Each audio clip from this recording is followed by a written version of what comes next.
You probably think you know the story of Mulan, right? From the animated movies? Well, it turns out that's just one take on a legend that's actually over 1,500 years old. So today, we're going to strip away all the modern adaptations to find the original hero at the heart of an ancient Chinese ballad. Let's find out who she really was. So, yeah, that's the big question, isn't it? What is the real story of Hua Mulan? And to answer that, we have to go way, way back to the very first time her legend was ever written down.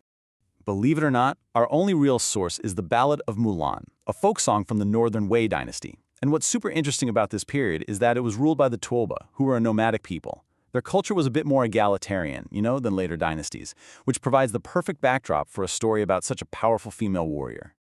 Okay, so the ballad kicks off not on a battlefield, but in a quiet room. We find Mulan at her loom, and she's sighing. But hold on, she's not sighing over some boy. Nope, her worries are way bigger than that. She's just seen the imperial draft notices posted around the village. And here's the deal. The Veeder, who the poem calls both the Son of Heaven and the Khan, which is a nod to those nomadic roots, is calling up the troops. War is coming to the northern frontier. And this is where it gets incredibly personal. This is the heart of her crisis. On every single one of those draft lists, she sees her father's name. And he's an old man, He's frail. He is in absolutely no condition to go off and fight. And to make matters even worse, there's no older brother to step up and take his place. Her only brother is still just a boy. So it really seems like her father is out of options. He has to go. This is what leads Mulan to make this monumental decision. She will go to war instead of him. Now, this isn't about her wanting glory or adventure. It's all about something called filial piety, this deep, profound sense of love and duty to her father. And that is the absolute core of the original poem. And just like that, her transformation into a soldier begins. The poem describes how she methodically goes to each of the city's markets to get her gear. This isn't some flashy movie training montage, okay? It's a practical, determined series of actions. She is getting ready for the cold, hard reality of war. So, after leaving her family, she rides out. Her journey takes her all the way from the Yellow River, deep into the harsh northern frontier and the Yan Mountains. She is officially a soldier now. And she's going to be a soldier for this long, 12 years. Just think about that for a second. For 12 years she fought, she lived, she slept right alongside her fellow soldiers, all while keeping the most incredible secret. And this conflict was very, very real. The Northern Wei dynasty was stuck in this long, brutal war with the Roran, a powerful nomadic confederation. These weren't some mythical monsters, they were a persistent military threat, and it took a massive effort to fight them. Now, the ballad doesn't give us a play-by-play of the battles. Instead, it uses these powerful, sweeping lines like this one to show you the sheer speed and scale of her military campaigns. A li, by the way, is about 1/3 of a mile, so we're talking about covering immense distances.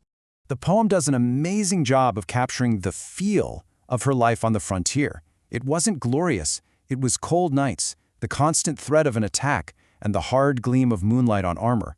It was the lonely, harsh reality of a soldier's life. And the poem is blunt about how terrible this war was. It was long, it was bloody, and it was unforgiving. Generals fell, countless soldiers died, but through all that chaos and danger, Mulan didn't just survive. She distinguished herself. And through every battle, every long march, every freezing night for 12 straight years, nobody ever figured it out. Her secret was safe. Can you even imagine the discipline and the caution that would take? It's one of the most remarkable parts of her legend for sure. So, after a dozen years, the war is finally won. The surviving veterans, Mulan included, are summoned to the capital. The Son of Heaven, the Emperor himself, wants to honor these heroes. And here we see a really telling contrast. The Emperor offers Mulan huge rewards, even a super prestigious job as a high-ranking government official, a shangshilong. But Mulan refuses it all. She only has one request, a fast horse so she can finally go home. So she begins her journey home, and she's accompanied by some of her comrades from the army. They're about to meet the person they thought they knew for the very first time. The poem describes this second transformation just beautifully. She goes into her old room, takes off the armor that's been her identity for 12 years, and puts on her old clothes. She does her hair by the window, puts flowers in it. The soldier is gone, and Mulan has returned. When she steps out to greet them, her comrades are just completely stunned.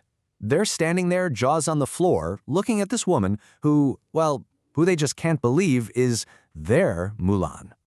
You can just feel their shock. I mean, they've marched thousands of miles together, fought side by side in countless battles. After 12 years of all that, how was this even possible? And then the powerful, simple truth hits them.